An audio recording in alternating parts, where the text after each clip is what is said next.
Le Bénin s'apprêtait à signer un accord de coopération militaire avec la Russie le 30 juillet 2025. Étonnant, n'est-ce pas? Allons-y. Souvenez-vous, en juillet 2023, des représentants béninois, dont des officiels du ministère des Affaires étrangères, avaient participé au sommet Russie-Afrique.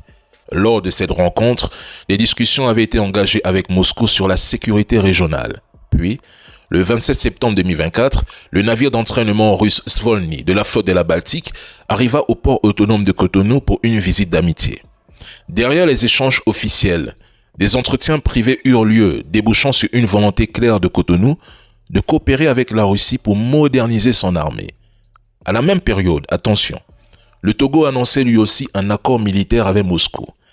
Le 19 novembre 2024, des réunions se tinrent entre le ministère béninois des Affaires étrangères, alors dirigé par M. Bakary, et l'ambassade russe à Cotonou.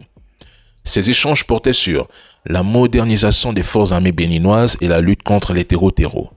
En mars 2025, même si la rencontre concernait d'abord le Togo, les officiels béninois participèrent à des échanges techniques avec la Russie pour suivre le modèle de coopération déjà en place chez leurs voisins.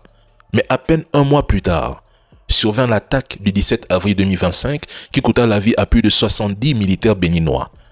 3 mois plus tard, soit en juillet 2025, l'ambassadeur russe déclara lors d'une interview que l'accord intergouvernemental de coopération militaire russo-béninois était en phase de finalisation avec une signature prévue dans les prochains jours. Mais depuis cette attaque, silence radio.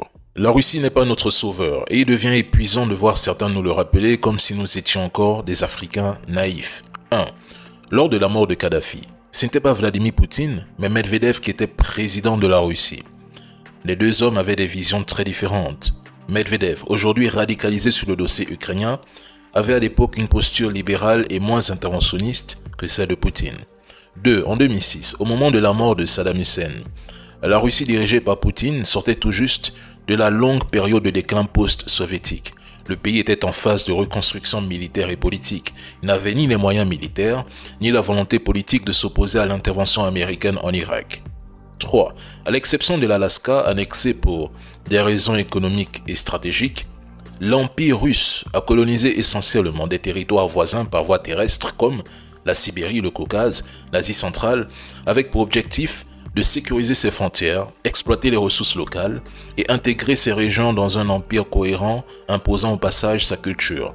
On est loin du modèle colonial français ou belge, qui a non seulement fait pire, mais qui perpétue aujourd'hui une forme de domination à travers le néocolonialisme.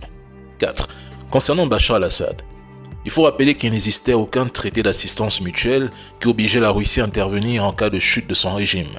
Il n'a d'ailleurs jamais formellement demandé à être sauvé par Moscou en 2024. Enfin, en ce qui concerne l'Afrique, les pays de l'AES traitent avec les partenaires qui jugent utiles à leurs intérêts. Ibrahim Traoré développe une diplomatie stratégique avec la Russie et il est nécessaire d'analyser ses choix avec rigueur sans tomber dans des caricatures stériles ou des procès d'intention inutiles.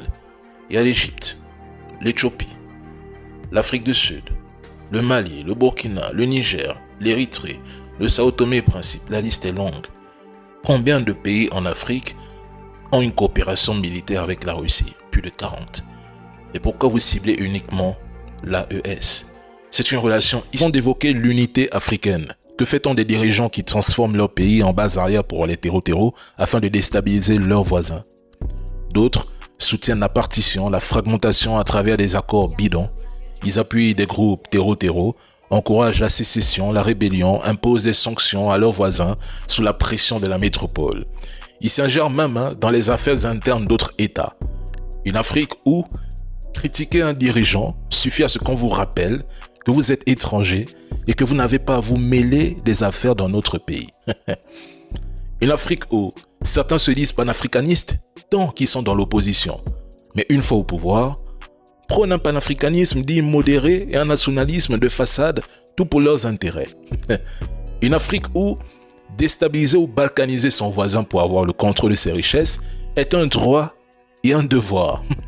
Certains dirigeants vont jusqu'à se croire supérieurs aux autres, estimant que la place de leur pays est en Europe parce qu'ils n'ont rien à voir avec l'Afrique. Je n'ose même pas parler des divisions ethniques qui sont au cœur des débats. Et pourtant, mesdames et messieurs, ceux-là même qui incarnent tout ce que je viens de dénoncer ne cessent de nous parler d'une Afrique unie, accusant l'Occident de nous diviser, alors qu'eux-mêmes contribuent consciemment à cette fragmentation, à cette division. Tous les jours, c'est « soyons unis », disent-ils, mais la plupart d'entre vous n'arrivent même pas. Écoutons le président Emmanuel Macron. Non. Mais il faut bien comprendre que nous avions un modèle d'armée, nous, qui n'était pas fait pour des conflits de haute intensité terrestre. Et donc, on a donné tout ce qu'on avait, on a même produit beaucoup plus, et beaucoup plus vite. C'est cette fameuse économie de guerre. Mais on ne peut pas donner ce qu'on n'a pas. Et on ne peut pas non plus, nous, se dépouiller de ce qui est nécessaire à notre propre sécurité. Aujourd'hui, nous avons besoin des États-Unis d'Amérique en Europe, pas la France. Nous avons quasiment la seule armée indépendante. Mais les Européens, parce que c'est un tiers de l'effort de défense, surtout sur le flanc Est. Mais nous serions irresponsables de ne pas nous organiser pour que dans 5 à 10 ans, on puisse continuer de coopérer, s'ils le veulent, si on le veut, mais on puisse être plus indépendants. Et merci pour cette belle clarification. Vous avez une armée qui n'est pas préparée pour des conflits de haute intensité terrestre. Vous n'avez pas des stocks massifs de munitions et d'équipements lourds. Vous n'avez pas une logistique robuste et résiliente. Vous n'avez pas une capacité à durer dans un affrontement prolongé. Vous avez une armée conçue pour des conflits limités, expéditionnaires, sans vision claire d'une guerre longue ou hybride. Votre armée est uniquement conçue pour intervenir rapidement en Afrique, mais l'armée française n'est même pas taillée pour une guerre à l'ukrainienne. Il y a une dépendance réelle à l'OTAN, aux États-Unis. Vous n'avez pas assez d'effectifs pour tenir le terrain sur le long terme. Il y a un sérieux manque de profondeur logistique. Vous savez, au Sahel, il ne s'agit pas d'un affrontement entre armées régulières avec chars, artillerie et aviation. C'est une guerre asymétrique, ennemis diffus, non étatiques, mobiles, intégrés dans la population civile. Et vous êtes incapable d'aider un seul pays africain dans cette lutte contre les terreaux. Vos formations sont quasiment inutiles. Vous n'êtes ni préparé à faire face à ce type de menaces, ni capable de lutter efficacement contre les terreaux en Afrique. Ce n'est d'ailleurs pas votre véritable objectif à long terme, puisque vous ne possédez aucune capacité opérationnelle concrète. Je me pose une question, voire deux. Pourquoi les partisans de Macron s'agitent-ils autant sur le net pour appeler à une confrontation avec la Russie, alors que vous êtes incapable de tenir un front pendant seulement 1 mois? Et pourquoi certains pays de la CEDEAO continuent-ils à vous confier la formation de leurs armées alors que vos formations, votre appui technique et logistique n'apportent aucun résultat concret? Si vous ne renforcez pas nos forces armées, alors indirectement, vous renforcez celles des terreaux. C'est logique, c'est mathématique, c'est compréhensible. Ah, on se dit à la prochaine. C'est le président Macron qui s'est exprimé, ce n'est pas Dany.